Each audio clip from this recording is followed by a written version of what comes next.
been a grand show I've been observing for the last 3 days. Jam-packed halls, continuously running around sessions. It would have been really hard work designing that program. So we like to have some quick highlights of the scientific programs. I think it's been a lot of hard work for me and my team for last many months. But at the end, you feel very satisfied that the audience is liking the show and they are enthralled, they are in the hall all the time, and there are so many interactions which are going on. Talking about the scientific program, we tried to cover what are the real burning issues today. Like we had sessions which were related to the percutaneous aortic valve replacement, TAVR as we call it, and we had in fact TAVR specialist and a surgeon sort of getting together to say which are the important areas which can be addressed without surgery to replace the aortic valve. Similarly, we had Dr. Sebelkar from Los Angeles, one of the world authority on MitraClip, giving us details on which are the cases which can go for these percutaneous procedures. So these are kind of newer technologies which we introduced. But I think the winning point of the meeting was really the case-based discussion. Sure. We had almost 15 cases, different kind of case scenarios. Some were built around the ST elevation MI, some were non-ST elevation, some were related to platelets, anticoagulations, hypertension, lipids. So we, for a great size, covered these important issues, going around the cases, what difficulties we face in practice. I wanted people to go home richer, not just by theory knowledge, but something which they could practice back home. And I think all my speakers did a great justice to their subject by giving the best. Long list of speakers across India, across the globe. Yes. So how many speakers outside India we had, sir? So we had 49 speakers from out of country, and of course 400 odd from India. And this was a great mixture of very senior level to some real experts in this specialty. What I'm really proud was the presidential conclave. Sure. Where we got together the president of the European Society, the American College of Cardiology, the American Heart Association, the president of SCI, and it was a grand success with the hall jam-packed and pin drop silence. Everybody's so attentive, which is so rare these days. I think this will be the first CSI when we have got all these presidents on a platform. Absolutely. I think we were very lucky to have all of them coming in for this Congress. That's a great achievement, I believe, for Cardiological Society meeting this year. Yes, I think everybody put in a lot of hard work to get people. We in fact missed David Wood, the president of World Heart Federation, who couldn't come in because last minute issues with his visa. Oh, that's sad. So what were the key messages we saw across various topics? Let's start from acute coronary syndrome. So what were the key messages?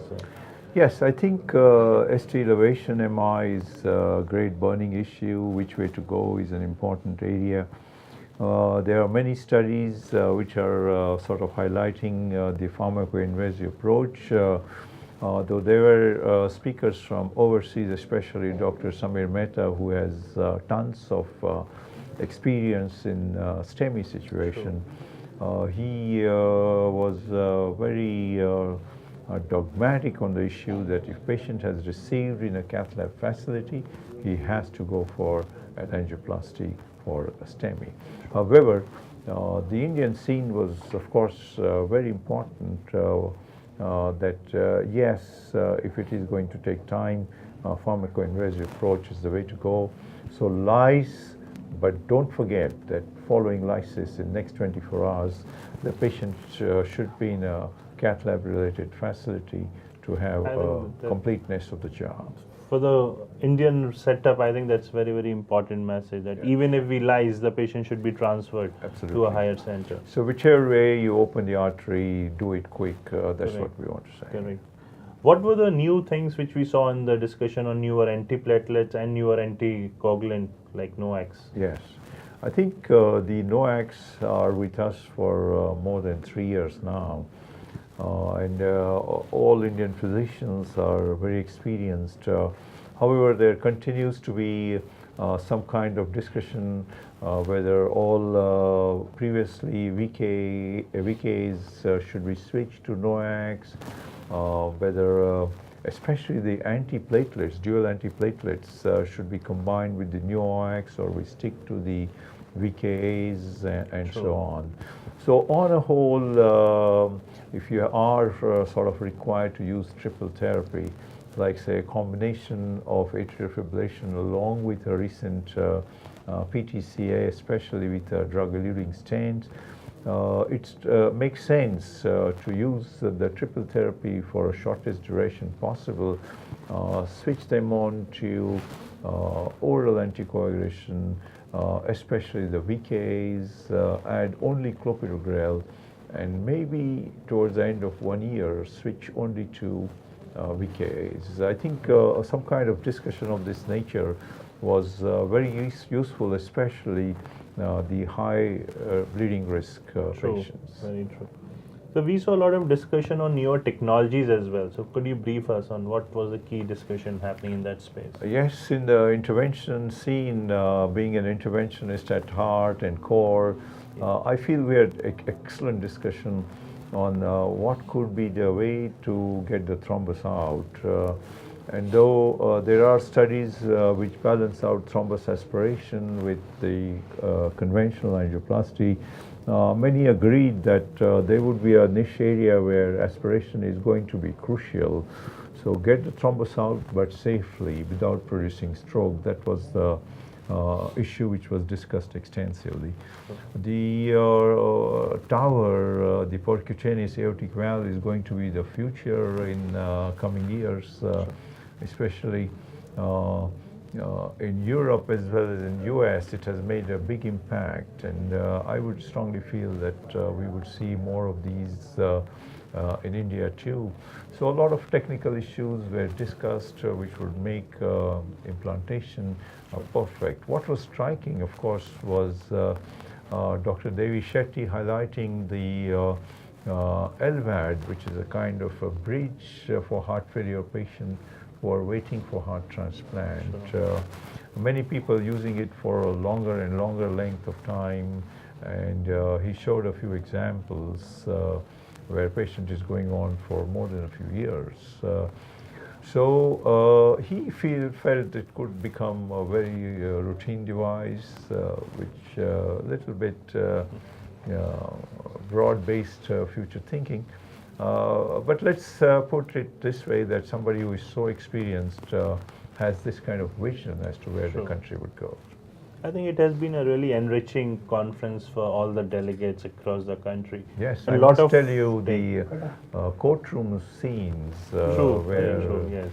yes, I mean, we are going to face this legalities, but they were put forward in a very interestingly put forward to make it a very interactive discussion. It was a very friendly manner. The doctors themselves. They really enjoyed. I was seeing lots of people discussing those, so it was really happening in a very nice way. So in less than 24 hours, you will be from President-elect to President Cardiological Society of India. So what's your vision for the next 1 year, sir? Yes, I think we have to continue working very hard.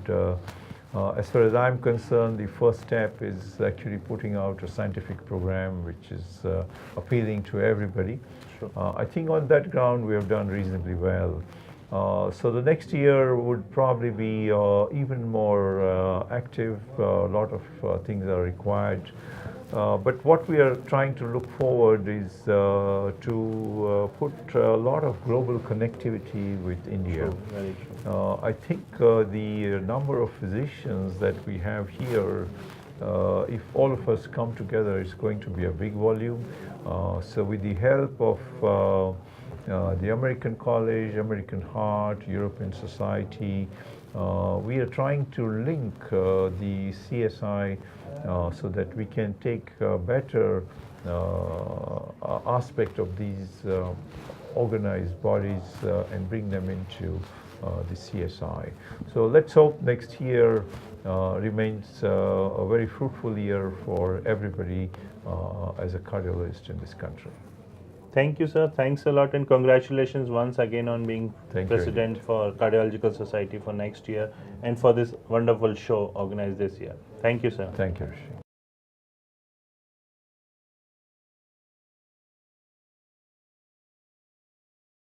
Talking about the scientific program, we tried to cover what are the real burning issues today. Like we had sessions which were related to the